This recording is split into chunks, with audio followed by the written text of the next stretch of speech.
Hi friends, welcome to Sinduhomeandkitchen. நீங்கள் என்னோட video first time பார்க்குறீங்கன்னா மறக்காமல் என் சேனலை சப்ஸ்கிரைப் பண்ணிக்கோங்க.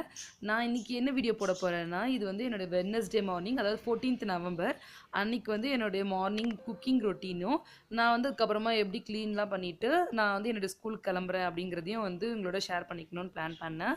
ஸோ வாங்க வீடியோக்கு போகலாம். நான் வந்து டைம் வந்து இப்போ ஒரு 6:30 ஆயிடுச்சு மார்னிங். இதை வந்து நான் குளிச்சுட்டு நான் வந்து தோசை சுட்டுட்டு இருந்தேன். ஸோ என்னென்னா அன்றைக்கி தோசையும் பீட்ரூட் உருளைக்கிழங்கு வச்சு ஒரு குருமாவும் காலையில் பிளான் பண்ணியிருந்தேன். ஸோ தோசை வந்து ஊற்றிக்கிட்டு சைடில் வந்து காயெல்லாம் கட் பண்ணிக்கிட்டு இருந்தேன். இப்போ பார்த்தீங்கன்னா அதுக்கு தேவையானதை வந்து எடுத்து வச்சுட்டேன். ஃப்ரிட்ஜில் இருந்து ஆல்ரெடி எடுத்து வச்சுட்டேன். இங்கே வந்து பார்த்தீங்கன்னா பீட்ரூட்டை வந்து தண்ணியில் போட்டிருக்கேன் கழுவத்துக்காக. ஸோ ரொம்ப பெருசாக இருந்தது, அது கட் பண்ணி பாதி போட்டிருந்தேன். இப்போ பார்த்தீங்கன்னா நான் வந்து தோசை சுட்டு முடிச்சுட்டேன். பேரலலாக எனக்கு தேவையான காய்கறிலாம் நான் இன்றைக்கி கட் பண்ணி எடுத்துக்கிட்டேன். நான் சொன்ன மாதிரி பீட்ரூட் குருமாக்காக பீட்ரூட்டும் உருளைக்கிழங்கும் எடுத்திருக்கேன், கட் பண்ணி எடுத்திருந்தேன் க்யூபாக. நெக்ஸ்ட்டு வந்து வெங்காயம் வந்து தேங்காய் பால் சாதத்துக்கும் அப்புறம் குருமாக்கும் கட் பண்ணி எடுத்திருக்கேன். தக்காளியும் கட் பண்ணி எடுத்திருந்தேன். ப்ளஸ் வந்து தேங்காய் பால் சாதத்துக்கு சைட் டிஷ்ஷாக வந்து கத்திரிக்காய், எண்ணெய் கத்திரிக்காய் பிளான் பண்ணிவிட்டேன். அதனால் ஒரு 2-3 கத்திரிக்காய் எடுத்து கட் பண்ணி வச்சுருக்கேன், தண்ணியில் போட்டிருக்கேன். அவ்வளோதான். இது வந்து அதோட குப்பை தனியாக எடுத்து வச்சுருக்கேன். பேப்பரில் ஈஸியாக நம்ம எடுத்து போட்டுடலாம், அதுக்காக வச்சுருக்கேன். அப்புறம் தேங்காய் பால் சாதத்துக்கு சீரக சம்பா வந்து அரிசி எடுத்து ஊற வச்சுருக்கேன். தேங்காய் பால் எடுத்து வச்சுருந்தேன். அது மட்டும் இல்லை, வேறு என்ன பண்ணியிருக்கேன்னா நான் வந்து இந்த குருமாக்கு தேவையான தேங்காயும் சோம்பையும் வந்து அரைச்சி எடுத்திருக்கேன். இதில் வந்து ப்ரிப்பரேஷன் ஒர்க் எனக்கு இதுக்கப்புறம் குக் பண்ணுறதுக்கு ரொம்ப ஈஸியாக இருக்கும். அதனால் எல்லாத்தையும் நான் செஞ்சு முடிச்சிட்டேன். தோசையும் நம்ம சுட்டுட்டோம். ஸோ நம்ம அட் அ டைம் எல்லாத்தையும் செய்ய போகிறோம். இப்போ பார்த்தீங்கன்னா நான் அந்த குக்கரில் எண்ணெய் விட்டு பட்டை சோம்பு தாளிச்சிருக்கேன். இப்போ வந்து அதுக்கப்புறம் அது வெடித்த பிறகு வெங்காயம் ஆட் பண்ணியிருக்கேன். அதில் அது வதங்கிட்டு இருக்கு. இன்னொரு பக்கம் பார்த்தீங்கன்னா நான் வந்து தேங்காய் பால் சாதத்துக்கு வந்து கடாய் வச்சுருக்கேன். இன்னொரு அடுப்பில் வந்து அதுக்கு வந்து செஞ்சுக்கிட்டு இருந்தேன். இதில் வந்து பார்த்தீங்கன்னா இப்போது வெங்காயம் நல்லா வதங்கின பிறகு அதில் வந்து தக்காளியும் இஞ்சி பூண்டு விழுதையும் அதில் வந்து ஆட் பண்ணியிருக்கேன். லைட்டிங் ரொம்ப கம்மியாக இருந்ததுனால தான் கொஞ்சம் நல்லா வரல. ஸோ நம்ம நல்லா வந்து இந்த ஸ்மெல் வந்து நல்லா வதக்கணும். இந்த குருமா ரொம்ப நல்லா இருக்கும் பார்த்தீங்கன்னா. இப்போ வந்து இது வந்து தேங்காய் பால் சாதத்துக்கு கலர் மாறாமல் நம்ம வந்து வெங்காயத்தை வந்து வதக்கணும். நான் சிம்மில் வச்சு வதக்கிட்டு இருந்தேன். அதுலேயும் வந்து எண்ணெய் விட்டு பட்டை லவங்கம் தாளிச்சிருந்தேன். ஆஸ் யூஷுவல் தேங்காய் பால் சாதம் தான் செஞ்சிட்ருக்கேன். ரொம்ப எதுவும் அதுக்கு ஸ்பெஷலாக எதுவும் பண்ணலை. இப்போ பார்த்தீங்கன்னா தேங்காய் பால் கொதித்த பிறகு சீரக சம்பா அரிசியை வந்து ஊறிட்டு இருந்த அரிசி இருந்தது இல்லையா, அதை வந்து அதில் போட்டுட்டேன். இப்போ அதை தம் போட போகிறேன். இன்னொரு பக்கம் பார்த்தீங்கன்னா இந்த குருமாவுக்கு வந்து ரெடி பண்ணிக்கிட்டு இருந்தேன். தக்காளி நம்ம இஞ்சி பூண்டு விழுதுலாம் சேர்த்தோம் இல்லையா, அது நல்லா வதங்கிடுச்சு. அது நல்லா வதங்கணும், அப்போ தான் வந்து குருமா நல்லா சேர்ந்த மாதிரி வரும். ஸோ இது வதங்கி முடிஞ்சோடனே நம்ம கட் பண்ணி வச்சுருக்க அந்த பீட்ரூட் உருளைக்கிழங்கு அதை வந்து நான் சேர்க்க போகிறேன்.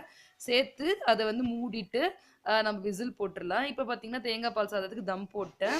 இதுலேயும் அந்த சொன்ன மாதிரி க்யூப்ஸாக கட் பண்ணி வச்சுருந்த பீட்ரூட்டையும் உருளைக்கிழங்கையும் ஆட் பண்ணிட்டேன் பாருங்கள். ஆட் பண்ணிட்ட அப்புறமா இப்போ வந்து நான் வந்து லிட் போட்டு வெயிட் போட்டுடலாம். ஒரு 2 விசில், பீட்ரூட் ஈஸியாக வெந்துரும்ன்றதுனால 2 விசில் இருந்தால் போதும், நம்மளுக்கு நல்லா வந்துடும். ஸோ நான் வந்து அதுக்கு நடுவில் வந்து சென்டரில் ஒரு இன்னொரு அடுப்பு இருக்கிறதுனால அதுலேயும் வந்து யூஸ் பண்ணிக்கிட்டேன். அதில் வந்து கடாயை வச்சு எண்ணெய் விட்டு நல்லெண்ணெய் விட்டு அதுக்கு வடகம் தாளிச்சிருக்கேன். அப்புறம் வந்து பெரிய வெங்காயம் தான் சேர்த்துருக்கேன். எண்ணெய் கத்திரிக்காய் காரக்குழம்பு போயிட்டுருக்கு அது நடுவில். அப்புறம் பார்த்தீங்கன்னா தக்காளி சேர்த்து வதக்கிட்டேன். கத்திரிக்காயும் சேர்த்து நல்லா வதக்கிட்டேன். எனக்கு அதை ஷூட் பண்ண முடியல. அதுக்கு என்னோட பையனுக்கு வந்து நான் அவனை எழுப்பி அவனை ஸ்கூலுக்கு ரெடி பண்ணிக்கிட்டு இருந்தேன். ஸோ அதை ஷூட் பண்ண முடியல என்னால். இப்போ பார்த்தீங்கன்னா இந்த கத்திரிக்காய் ஆட் பண்ணி நல்லா வதக்கணும். அது கலர் சேஞ்ச் ஆனதுக்கப்புறமா தான் நம்ம அதில் வந்து சாம்பார் பொடியும் உப்பும் போட்டு நான் தண்ணி ஊற்றிருக்கேன். கொஞ்சம் நல்லா வதக்கிட்ட அப்புறம் போட்டால் நல்லா சீக்கிரமாக வெந்துடும். ஸோ தண்ணி வந்து முழுகிற அளவுக்கு ஊற்றிருக்கேன் இதில் பார்த்தீங்கன்னா. இப்போ பார்த்தீங்கன்னா பீட்ரூட் அந்த குருமா செஞ்சுக்கிட்டு இருந்தோம் இல்லையா, அதை வந்து நான் விசில் போனதுக்கப்புறம் ஓப்பன் பண்ணியிருக்கேன் பாருங்கள். நல்லா இந்த கொஞ்சம் தண்ணியாக இருக்குது. ஸோ அது நல்லா கொதிக்கணும். அதுக்கப்புறமா தான் நம்ம தேங்காய் அதை அரைச்சி வச்ச தேங்காய் பால் வந்து அதில் சேர்க்க போகிறோம். எவ்வளோ நல்லா சாஃப்டாக வெந்திருக்கு பாருங்கள். ரொம்ப நல்லாயிருக்கும் தோசைக்கு, சப்பாத்திக்கெலாம் ரொம்ப நல்லாயிருக்கும். இன்றைக்கி நான் வந்து கொஞ்சம் கிரேவி வெர்ஷனாக செய்கிறேன். இதையே நீங்கள் சுக்கா வெர்ஷனாக கூட செய்யலாம். இதை நல்லா கொதிக்க விட்டு நீங்கள் சுக்காவாக எடுத்து கூட அதை வந்து சைட் டிஷ்ஷாக வச்சு சாப்பிட்டுக்கலாம். ரொம்ப நல்லாயிருக்கு அந்த மாதிரி சாப்பிட்றதுக்கு கூட. இப்போ பாருங்கள் தேங்காய் இன்றைக்கி வந்து நான் வந்து எண்ணெய் கத்திரிக்காய் காரக்குழம்புல வந்து தேங்காய் விட போகிறதில்ல. எனக்கு கொஞ்சமாக இருந்தால் போதும். ஸோ இப்போது என்னோடய தேங்காய் பால் சாதம் ரெடி ஆகிடுச்சு பாருங்கள். எவ்வளோ நல்லா இருக்குது. லைட்டிங் ரொம்ப சுமாராக தான் இருந்தது, அதனால் அது எவ்வளோ நல்லா இருந்ததுன்னு நல்லா காட்ட முடியல. ரொம்ப நல்லா வந்துருந்தது. ஈஸியான வெர்ஷன் கூட. இப்போ பார்த்தீங்கன்னா நம்மளோட காரக்குழம்பு பாருங்கள், மேலே எப்படி எண்ணெய் மிதந்து ரெடி ஆகிடுச்சு. ரொம்ப செம்மையாக இருந்தது அன்றைக்கி அந்த தேங்காய் பால் சாதத்தோட.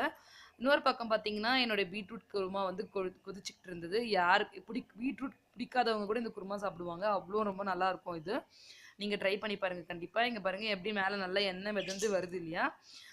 நம்ம ஊத்துன எண்ணெய் நல்லா வரணும். ஸோ இதுதான் கரெக்ட்டான கன்சிஸ்டன்சி இந்த எண்ணெய் கத்திரிக்காய் காரக்குழம்புக்கு. ஸோ அவ்வளோதான். இதுவும் முடிஞ்சிருச்சு. நான் வந்து இத வந்து இறக்க போறேன். எல்லாமே என்னுடைய பேக் பண்ண போறேன். என் ஹஸ்பண்ட்க்கு வந்து பேக் பண்ணிட்டேன். இது வந்து நம்மளுடைய எண்ணெய் கத்திரிக்காய் காரக்குழம்பு. அப்படியே நல்லா எண்ணெய் ஃப்ளோட் ஆயிட்டு, அந்த ரொம்ப மைல்டான தேங்காய் பால் சாதத்துக்கு செம்மையா போகும். இது பார்த்தீங்கன்னா, நம்மளுடைய குருமா தோசைக்கு செஞ்சது. இது சப்பாத்தியோட கூட செம்மையா இருக்கும். ட்ரை பண்ணி பாருங்க இந்த குருமாவ.